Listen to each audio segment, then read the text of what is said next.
Hello, everybody. We are back day drinking with David and Andrew. Oh, yeah. We're going to be tasting some of the Highland Park single casks that we've recently received. And joining us shortly will be Mr. Martin. He's going to have to say his own last name, but I'm pretty sure it's Markvardsen. Markvardsen. A fine Scottish name. Let's see if we can find Mr. Markvardsen. I believe he should be following us up. Anyway, this is the first time Andrew and I have been on together. It's pretty exciting stuff, I'd say. 21st century, finally. Andrew does not have an Instagram account, which I really appreciate. Not because he deleted it, in protest. It's literally does not exist. Just a Luddite. It's fine. It's fine. It's better that way. Life is better without the internet. Anyhow, I'm sure Martin is coming shortly. Sent him a little linky poo here. Andrew, how's life? Andrew's just moved to a new house. Very beautiful, wonderful place. In Davis, California. Can't complain. It's a little warm. No kidding. Pretty much perfect. Can everybody hear Andrew? Anybody want a thumbs up? Maybe? No? Can you hear Andrew? Or is it worthless? Oh well, whatever. It'll be fun. Yes, we can hear Andrew. Beautiful. Beautiful. Sure would be nice if they let you do a third person. I know. They really like to keep it to two here. Let's see if Martin is going to join us shortly. God, Whiskey Badger, great name, loud and clear, beautiful. If you didn't know this about me, my spirit animal is the badger. Yeah, they used to call me the badger at work. I had a bit of a short fuse back in the day. Really reeled it in. Now they call me the honey badger because I just don't care. But yeah, that's me. Not a very nice animal. I'm a pretty nice guy, but so it goes. We don't need no stinking badgers. Where is our friend Martin? He must be here soon. He's probably... It is what, 8 or 9 o'clock there, so you may already have gotten into the scotch a while ago. Hopefully we didn't get our time zones crossed here. I might should I ping him? You want to shoot them an email? He is coming. Yes. Someone knows better than me. We just talked to him. Amazing. Terrific. You've got the best people on here. Like Only the best people. Oh, Andrew, you been drinking anything nice, dude? You drink any wine or you just beer, whiskey? It is so hot up here that I am pretty strictly on the rosé and highball train at the moment. It's not necessarily together. It's not a bad train to be. But I did have a rare treat of opening the Lopez de Heredia rosé the other night. Oh, you got one of those? It was special. Oh, that is the best. That is the best. Yeah. I snagged one. It is so special. I'm going to sit on this one. The last one I popped so quickly, and I was just like, oh, I still have my 8 and my 9, which I haven't opened. But I was like, I'm so jealous. Go I have terrible trouble keeping those. They do age out, too. You don't need to drink them quick at all. They're freaking magic. I could easily have held on to it for another decade. But it's why? just crazy to me that the current release is the 2010. Yep. Yeah, I mean, that wine used to sort of like sit around like nobody cared. And then one day they were like, yeah, we couldn't make it for 10 years straight. And it became like one of the most culty things out there. Where have I heard that marketing strategy before? Yeah. I don't think the Spanish planned it very... I don't think they did either. They're so... Lopez is so like...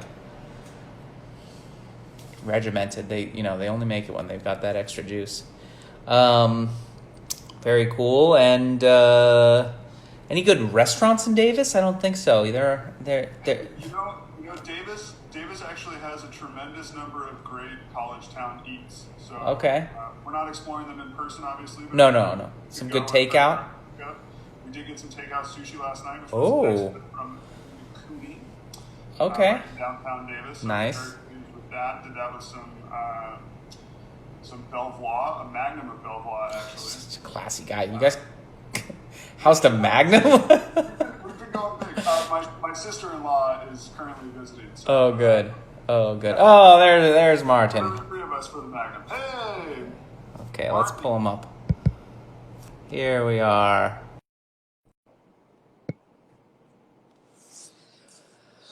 Okie dokie. I think this is happening. This is all happening for us. Hi, Martin. Hi there. Can you hear me? Yeah, we hear you well. Andrew, you able to hear him? I can hear you great. Okay, beautiful. Thank you so much for being here. This is such a pleasure. Well, my pleasure. My pleasure. I'm looking forward to this. It's been a while since I've been to California, and you know, this is the best way we can do it right now. But hopefully, very, very soon, I'll be there in person. We can do it all again. Very good. Can't wait. Which is good. We gotta get you to the shop ASAP. So, Yes. tell us a little bit about yourself, Martin. We'd love to hear about it. Yes. Well, I'm 53 years old, and been working with whiskey for about 30 years, and the last 15 years I've been a brand ambassador for Highland Park, and before that did a lot of work at different distilleries in Scotland. I ended up working as a whiskey manager at the world famous Craigellachie Hotel in the Quake Bar, and it was from there that Edrington kind of contacted me and said, do you want to be a brand ambassador? And my first question, I was not asking about salary or anything, was just, can I work with Highland Park 18? And they said yes, and then I said, I accept. So that was kind of my way into stringent terms. Yes, and I think they could accommodate that very easy. But besides that, I've been through each step in the whiskey business, everything from rolling in the cask to the warehouse, distilling, blending. Been on each side of the bar, most as a customers, but I also worked behind the bar as well in Craigellachie Hotel. Had a few whiskey shops, so also on that side. And I worked a few years at the World Duty Free World of Whiskey as well. In Heathrow. Yeah, no, in Copenhagen actually. Oh, so, cool. Yeah, so I've been trying a little bit of everything, and for the last 15 years or so, I've been traveling around the world a few times and spreading the gospel about Highland Park, and still enjoying each and every day of it.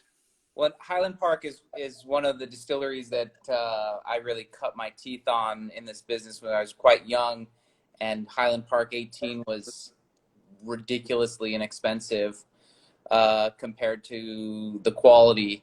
And you know, it's a special distillery for so many reasons. I mean, not to mention the ridiculously beautiful location and what have you. But they're still doing a lot of old school stuff that most people have left behind. I'd love to hear a little bit about what makes Highland Park different, better than so many other distilleries. We think it's better. We also think that we kind of keep the traditions when we talk about whiskey making. We're one of very few distilleries left in Scotland still to do the old traditional way of floor malting, which means that we are malting our own barley, we cut our own peat, and so on. So because of the climate of Orkney, there's a difference in peat depending on where you go in Scotland and so on. So when you go around Scotland, you know, you all work with whiskey, you all enjoy whiskey. You also heard about Islay, where there's 8 beautiful trees. The peat on Islay is very different from the Orkney Islands. So if we cut peat somewhere else in Scotland and use that on Orkney, we would change the flavor in our whiskey. Mm. And percent of the peat for Highland Park coming from Orkney? No. yeah, all the peat from. The peat side, yeah, but not all the barley is peated. No. So what we're actually doing, we do the floor malting, which means that we take the barley in, we steep it into water for 2.5 days. Means we soak it in water for 2.5 days. After that, drain it from water, put it out on a huge concrete floor for 5 to 7 days. The germination starts here, and during the 5 to 7 days, you see these small sprouts are coming out, but we also need to turn it around because otherwise the sprouts will kind of grow together. So we turn it around every 6 to 8 hours during the 5 to 7 days. A very, very hard job, I can tell you. So if you never tried it, I can tell you it's very hard. I tried it. It was actually my very first job at Highland Park. I was told before I came up that the manager at that time, Russell Anderson, had no humor at all. He was known to be called the driest man in Scotland.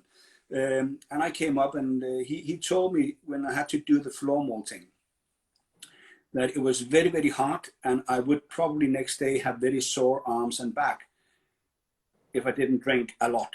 And in my head, I had a picture of a big bottle of water, but in his right hand, he had a bottle of 12-year-old Highland Park. And he told me, if you drink this the next 8 hours, you will not be sore tomorrow. And unfortunately, I believed him. Came out that I was not sore in my arms and back next morning, a little bit in my head. And we continued that for 7 days.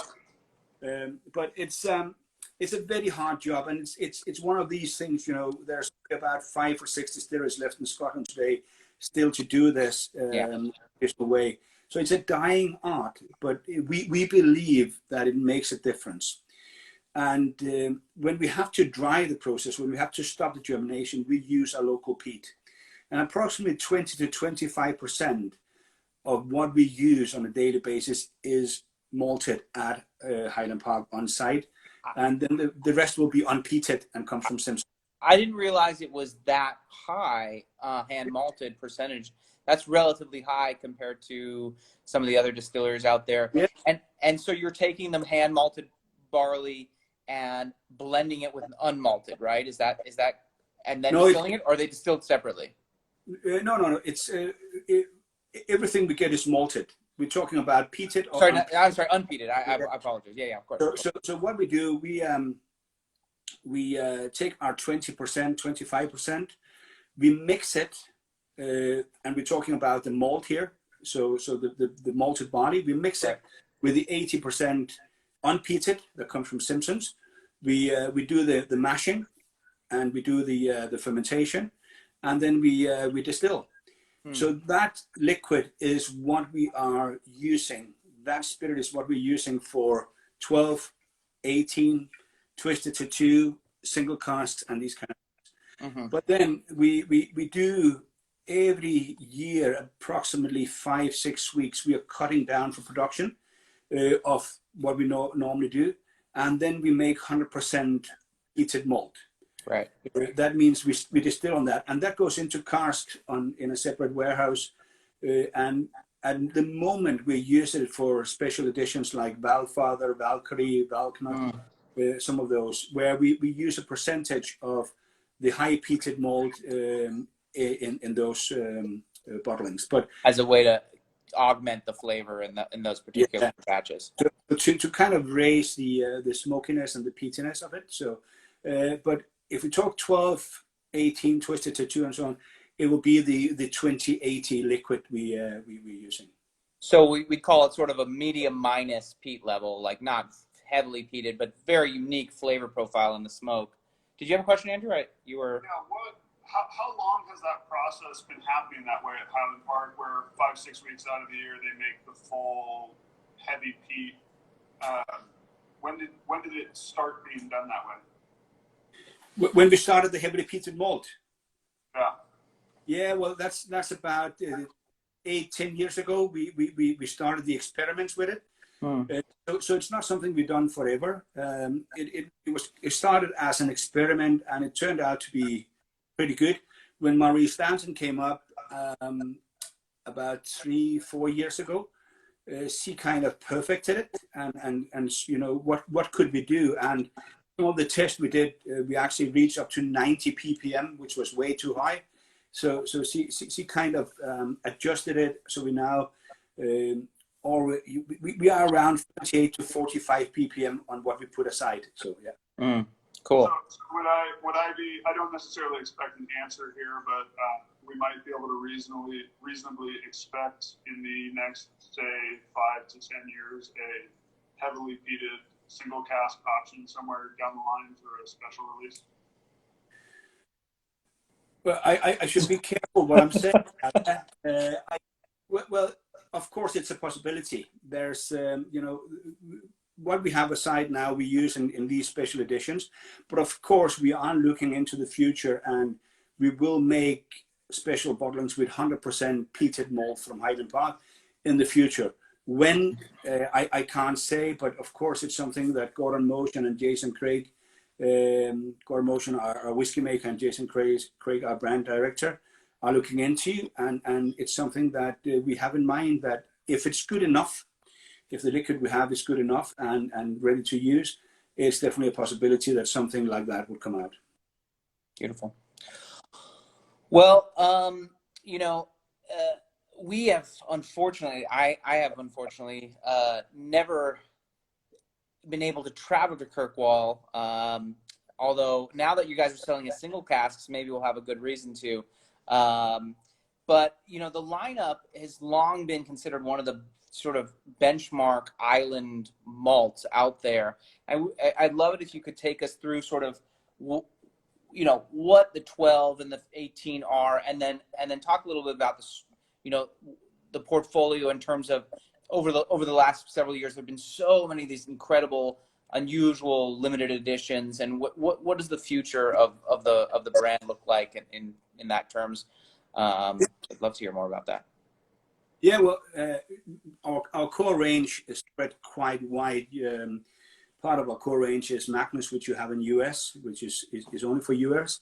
But for Europe, we have 10, we have 12, we have 18. And 12 and 18 are two of the oldest additions to our core range. 12 was launched in 1978. And we still kind of do the same recipe as we did back then. Well, we have to look, of course, whiskey has changed, and so have the flavor has changed over the years.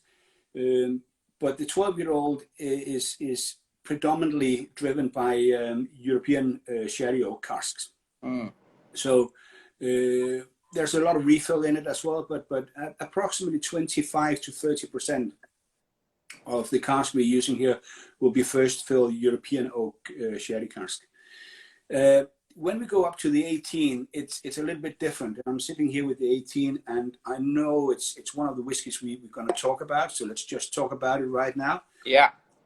And let me just say, and as I said in the introduction, this is one of my favorites, and has always been one of my favorite whiskeys of all brands. I still have one of the old squatty round bottles. I mean, Oh yeah. Oh, I can't bear to open it because I know I'll crush it. Yeah, but it's of course the 18 have changed. I'm not saying for the words. I actually like it as it is now, because it's a little bit more. I would say a little bit more complex in the flavor, where the old style of the 18 was, for my palate, a little bit too sherried when we talk about it. It was heavily sherried, yeah, absolutely. But when we look at the 18, again, we're talking about European oak sherry cask. Is that all you're using in Highland Park? Because it's pretty unusual to see that.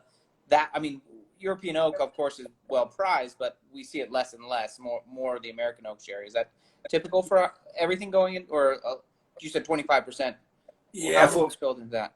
For a 12-year-old, it's about 20 to 25%. For 18, we're talking about 45 to 50%. Wow.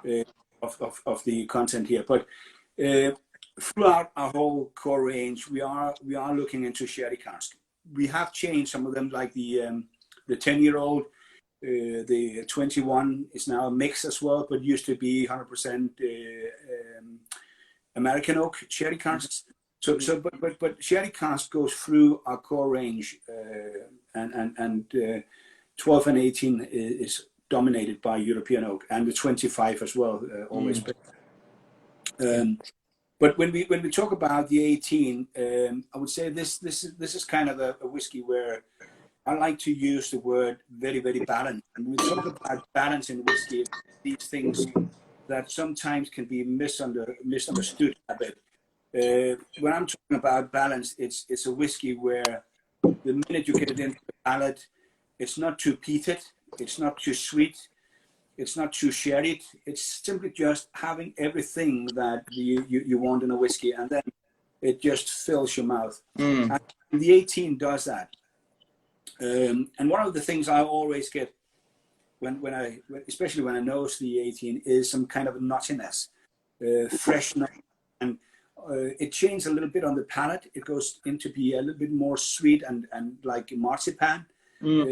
And those kind of things, but it's definitely one where it's too good to be everyday dram, but I want it to be. Yeah.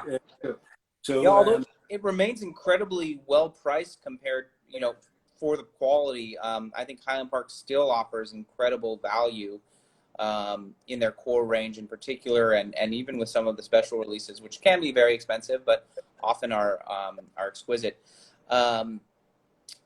So the 18 is your go-to then, it sounds like, huh? Yeah, well, I think we've been quite consistent with the quality of the 18 over the last many years. And some people will say that a few years back it became a little bit lighter, but we're now coming back and you see much more body coming back to the 18 and so on, thanks to Gordon Motion. So I think we're definitely on the right track, and we have this good volume with it as well, that really fills up each and every palate you'll find. And we see it all the time. We can do tastings with 21, 25, 30, 40 as well. But people always come back and say, "Oh, the 18 was really, really good." And as you say, always looking at the price, it's definitely a whiskey where you get a lot for the money here. So yeah, definitely. But further on with the portfolio, and I can still smell the 18 in front of me, which is just fantastic. We have 21. We changed the 21 last year and relaunched it. It used to be bottled, as I said, with American oak, and at 47.5. We then discontinued it a few years back, but there was a good request for it to come back. And what we decided to do, with the accept from Gordon, our whiskey maker, was put it into different kind of batches. So we know 2 batches that will be the same. And we are quite transparent with what kind of cask has been used, the amount of cask, how many bottles, and all these kind of things. So that's the new thing, and it's a bit the same with the new 25. Comes in batches as well, and then of course we have 30, 40, and 50 in our core range as well. So quite a good spread. And besides that, we do quite a lot of. We used to do quite a lot of special editions. We have the Viking Legends, which were the ones that were a little bit more peated, with Valkyrie, Valknut, and Valfather. There's a new edition coming out next year, or a new series. But we also had the Twisted Tattoo. Yeah. And, what's the deal with that name, man? Yeah, well, to be honest with you, we were looking into different kind of things, and we do like to talk about the Vikings. The story of Orkney goes way back before the Vikings, but it was the Vikings that came up and made it a little bit more kind of a good way to do the storytelling. They lived there for many years and are still there. Yeah. But another thing that we looked into is tattoo.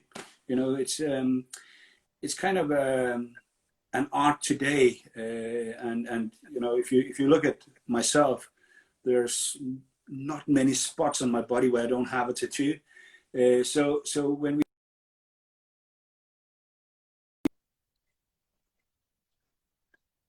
got in touch with a tattoo artist in Copenhagen called Colin Dale, and he is a very, can we say, special tattoo artist. He's not using a machine. He is simply sitting there with a bone, with a little needle on, and then just knot each and every part of ink, drop of ink into. Have you sat through one of those? Yes, I have my girl's name printed on my body that way, so in runes. And it's actually a little bit more pleasant to do it that way than using a machine, to be honest. Oh, really? Oh, but he made the serpent you see on the bottle, and the serpent you see on the bottle goes way back to the Norse mythology as well, where it was said that, you know, that reach around the globe and it grab its own tail, and the day it got rid of its tail will have Ragnarok and the world will collapse. And we thought it was a good story. We had the twisted tattoo twisting around the bottle, but also it is Highland Park with a twist, because here we it's the first time we actually ever done something like a finish. If you look back at Fire, 100% matured in port wine cask, and everything else we've done has been 100% matured in cask, like you know, from start to beginning, or from start till the end.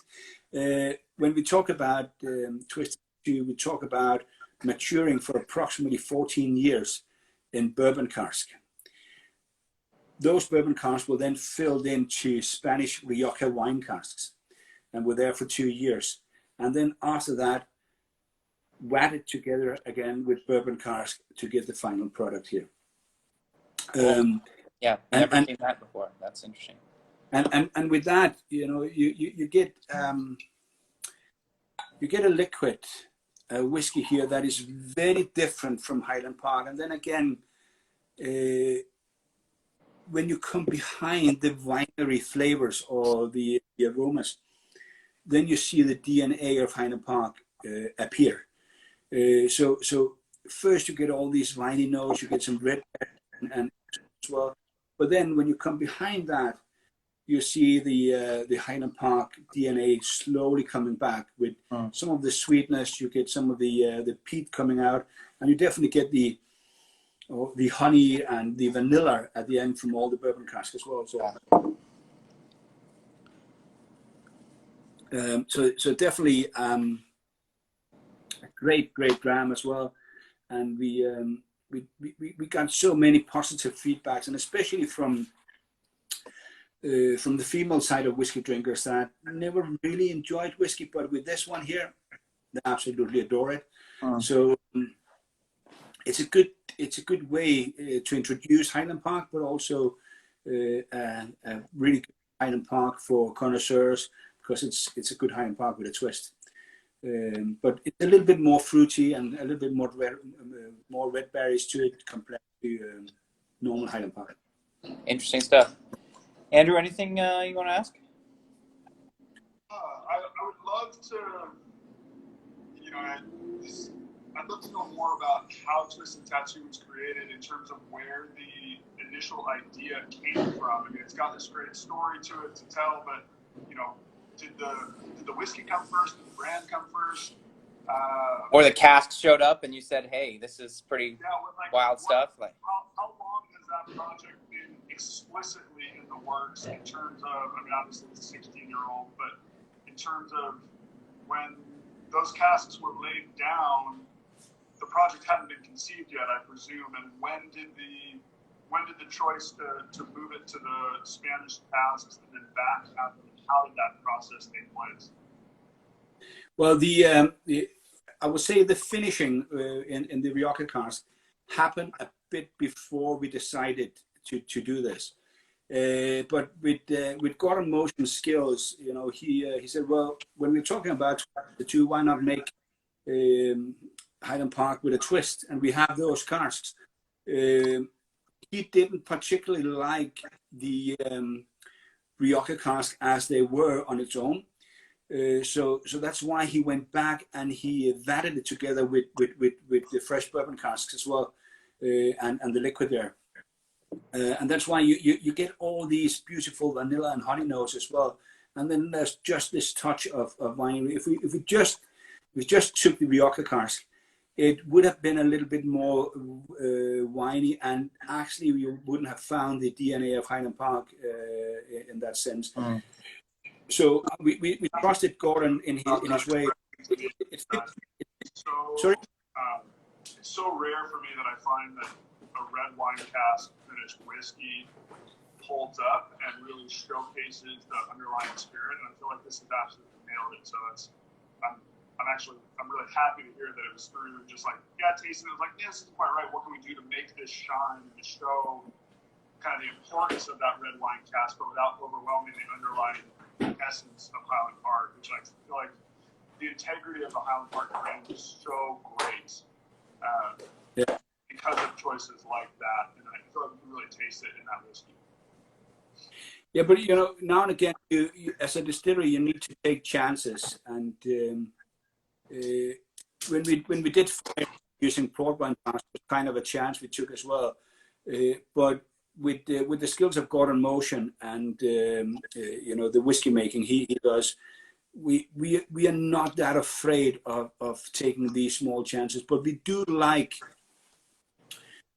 to be traditional as well, and there's a few things where we kind of went out of that comfort zone. We had the full volume, which was you know, 100% bourbon cask and so on. But there's some of these things we do now and again, and we do like it. We do like it, and it seems like the consumers like it as well. That, you know, we come out with different things, but also funny things, and still keep the quality of our liquid. So great. Well, and one of the most exciting developments at Highland Park over the last several years is the re-release of a single cask program, something that we've really appreciated. You know, us, we're geeks, so we love them single barrel, we love them cask strength, non-chill filter. And we've got two right now, amazingly. Yeah. Andrew selected one, I selected the other. I've got the samples here. Well, that's the distillery sample there I've got, and then which has just showed up, the 10-year cask 7774, and then our first fill European oak sherry hogshead cask 5036. Can you tell a little bit about this program, how you select the whiskeys that get chosen, and then we'll taste through these and give us a little bit of context as to what we've got in front of us. Yeah, well, the single cask program was something we started a few years back, and it was actually a little bit by coincidence. I had a meeting with Jason Craig, our brand, and he said, so Martin, he came back from Cuddy Sock, where he worked for a few years, and then he took over Highland Park again. And what can we do to make the interest for Highland Park a little bit better? And I said, well, bring back the cask program. It's for 10 years since we had it last time. And Jason started by saying, no chance. It's not going to work. That's the typical response in Scotland these days. So. And I continued because I'm like you. I like single cask, and I think for consumers, it's if they've never been to a distillery, it's the closest they can get to get into a warehouse and have a sample from the cask. So I kind of pushed him and came with a few comments each and every day, and then at the end he said, okay, you can choose 10 casks for the Nordics, for the 4 Nordic countries, and if it goes well, I might reconsider. So I chose 10 casks, and it came on sale. And in Sweden, a cask with 526 bottles were sold in 3.4 seconds. So I called him and have you heard the news that we sold this cask in 3.4 seconds? And then there was completely quiet at the other end of the phone. And then he said, we might continue the program then. And that's what we've done for that's what we've done for a few years now. And we are in a really good shape when we talk about casks. And Gordon, Motion, and myself, and we've been through a lot of those casks over the last couple of years, and it's amazing to see the quality of those casks. One of the casks you have is a refill cask, and just to look at that color. It's a refill cask. It's very rare you see a refill cask with color. Amazing. And some of our first fill casks are Darkest Night, and it's just the quality of the wood you have.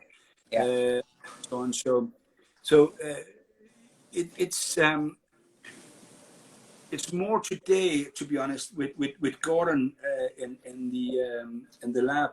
It's more to choose which cars are too good to become a, because some of them we can use probably in 20 years time in a 50 and so on, but we are in a really good shape when it comes to really good cars, and the ones you have in front of you are simply amazing. Someone asks, are you guys legitimately tasting through hundreds of samples of different casks and being like, okay, this needs to stay in, this is ready to go? Is that kind of way? I mean, for us, the way it looks on our end is, someone comes in with 4 or 5 casks that you guys have already identified as being particularly special, and we get this or that refill Hoggy or a first fill sherry or whatever it is. We have to choose between them. It's very, very difficult because we get one in each market. But how does it work on your end? Are you really going systematically through hundreds of samples? A typical day in the lab, when we, of course, on a monthly basis, we do this one or 2 days a week or a month, selecting single cars, and we can come in and we have these 200-300 samples in front of us, and we simply just start selecting. But the cask will also be selected while Gordon is putting cask aside for the 12-year-old or the 18-year-old, where he said, "Oh, this cask here, way too good to put into the 12. Let's put it aside. That could become a single cask." So we go through, and when you look at a typical day with 200 or 300 samples, we might put out about 50 to become single casks, or further creation, something special. But we are pretty surprised about the color. We are not surprised about the flavor, because we know we make good whiskey, but that we can get cask at the age of 10 with a color like that, and an AB, as you have in one of those here as well, which is just amazing. Well, this cask, the 7774, it's really interesting to taste it next to the 12-year first fill, because this has that. For me, this is the quintessential sort of Orkney peat flavor. Like I still keep the peat here on the nose and the palate that the sherry has almost masked in this in the first fill. So this, and you have to, this is 10 years old, and it keeps 61.6% alcohol here. Refill hockey, and I think you got 294 bottles, if I remember correctly. I think 299, maybe 290. Yes, maybe 294. Yeah, but as you say, this is 10 years old, and it has such a complexity already. It's not very often we find a 10-year-old. I think we have a few 10-year-old that could be on the same level, but this here is simply amazing. It's and as you say, there's no doubt this is a Highland Park. You get everything here, and at the end, back of your tongue, you get this beautiful heather honey peat come rolling back in, and it's just this touch of peat. Even if you drink it at 61.6, it's still there. Yeah, yeah, great balance. I've tasted a lot of whiskey in my time, but it's very rare I can get a 10-year-old at that strength and enjoy it at full strength. Yeah. It's not very every day that happens. So this would have been this is refill European oak sherry hogshead, right? I mean, it must have been European, right? Or we don't know. Well, could have been American. As long as it's a refill, we don't know. But I would say it could easily have been an American because I have some samples here as well of American oak, which is just dark and really, really good. So the it's not always the color. If you didn't tell me this was a refill cask, I would probably have said, well, it looks like a first fill cask. Yeah. And some of the American oak we've had have given that color as well, which is just unbelievable. Except then when you see the 12-year, which is dark as night, I mean, this is black. Yeah. And one thing, the 7774 cask here, there's something, the 5036 cask, there's something else about this. 12 years old and 66% ABV, is that right? Yeah, all the way up. We filled the cask at 69.8% alcohol. So, over the years, it lost 3% in 12 years. I would say that's magic, and it tells a little bit that some of our warehouses just have a unique. Higher than most distillers in Scotland, right?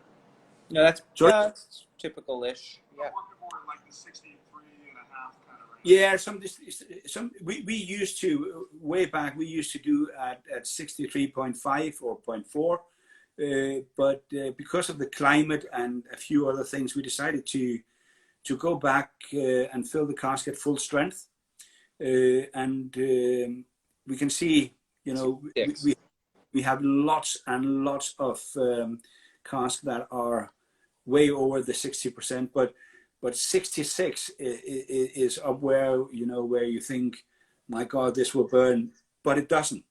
And that's the most amazing thing here. You have this amazing color, you have this amazing ABV, and there's a lot of expectation to the flavor just by looking at the color. But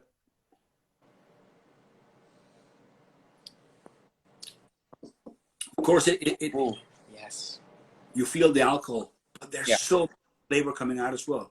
Yeah. If when I started in the whiskey business 30 years ago, my mentor, a guy called Jim McEwen that worked for Bowmore at that time, he said, you need to show whiskey respect. So when you taste whiskey, if it's 12 years old, you need to keep it in your mouth for 12 seconds. If it's 18, you need to keep it in your mouth for 18 seconds, and so on. And I followed that rule for many, many years until we released a 64-year-old, and I simply couldn't do it. Because of the strengths, I wouldn't do it with this. Keep it in my mouth for 12 seconds. But if you just keep it 5 seconds and you feel that the alcohol slowly disappearing, you can feel all the flavors coming out. You feel all the dry fruit coming out. You even feel a bit of nuttiness in this one as well. And it's simply amazing that 66% can be so tasty, and so on. And if you want to get it down a bit with a splash of water, you simply get so many flavors. This stuff swims so well. I mean, I've been playing with it, and it changes on my mood, what I'm feeling. Sometimes it's fine like this, and then with a few, even it can take quite a bit of water, even a nice big splash. Yeah. It's something Jim, I talked with Jim a lot about. He was a big proponent, of seeing the whiskey change. Although he was like, if you ever never throw too much water into anything old because that's a travesty. Yeah. He's like, after 18 years, you got to be extra careful. But in this range, he was a big proponent of that, and it's something that we talked a lot about. I'm glad you're close with Jim. Are you were in Isla or what? No, yeah, I moved to Isla to work with whiskey, and I kind of, when you're on Isla, you kind of stumble over Jim.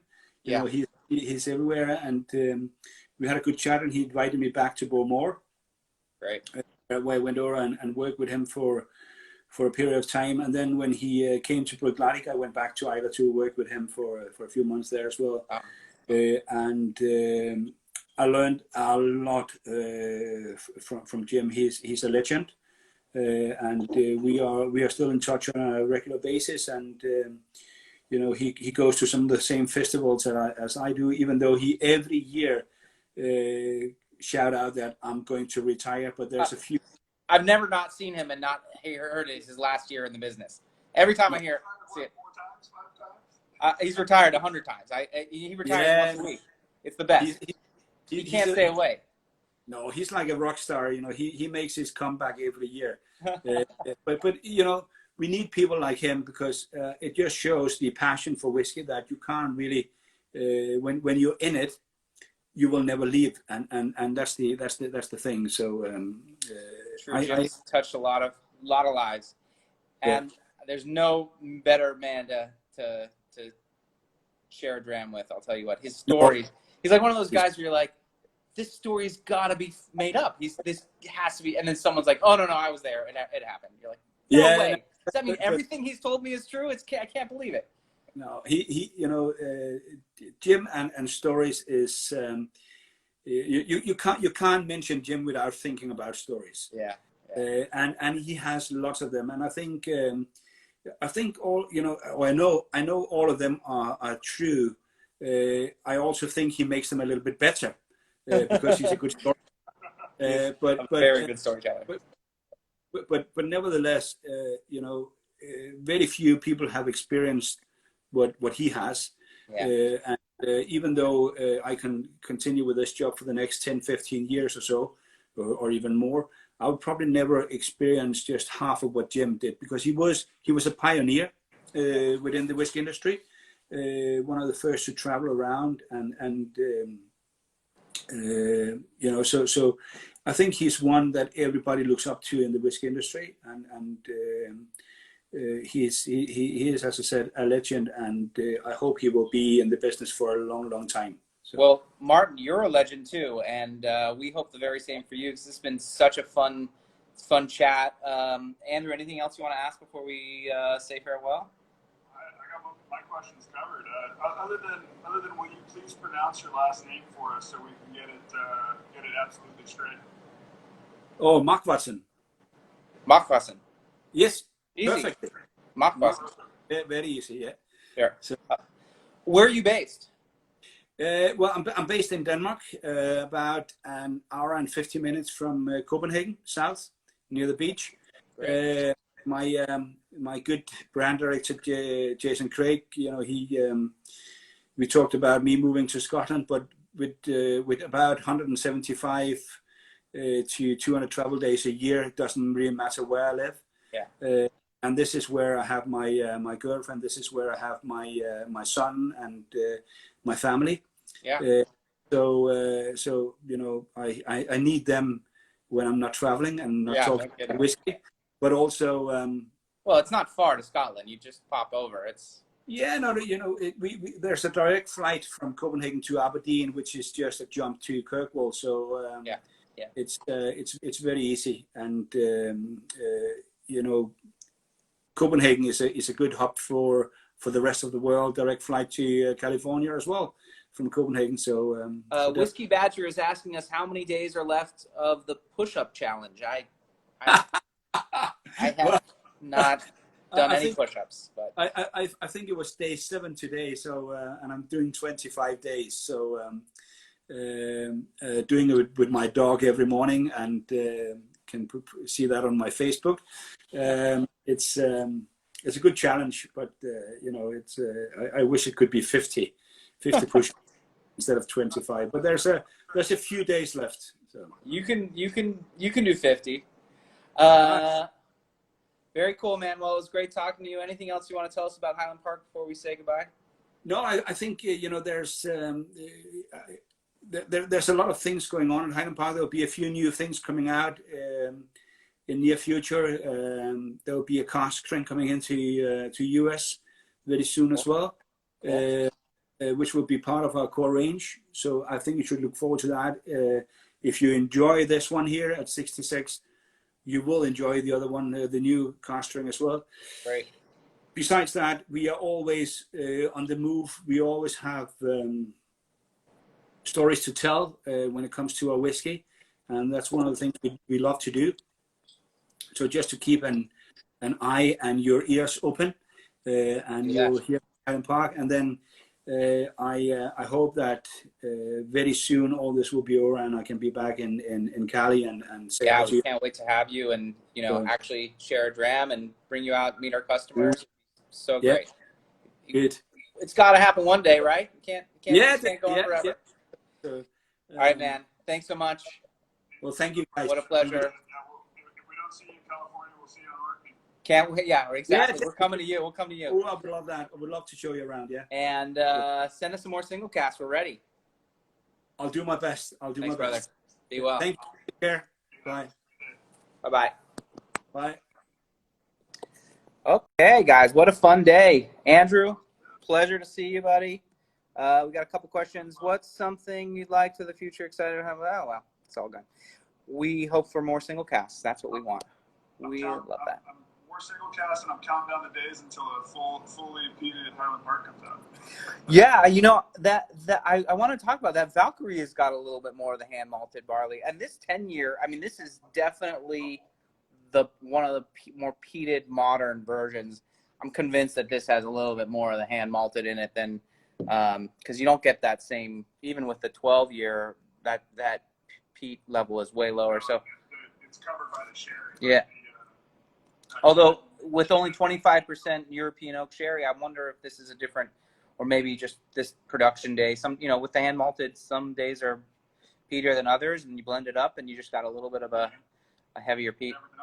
Yeah. Part of what makes both the single casks and then the fact that Highland Park does it old school for the most part with the floor malting and the. Yeah, I was surprised that the levels were so high. I would assume it would be lower, but they must be cranking. I'm shocked they can do that volume, frankly, but. Yeah, I think. I mean, Bowmore is a little bit above that. I think they use the most hand malted as a proportion.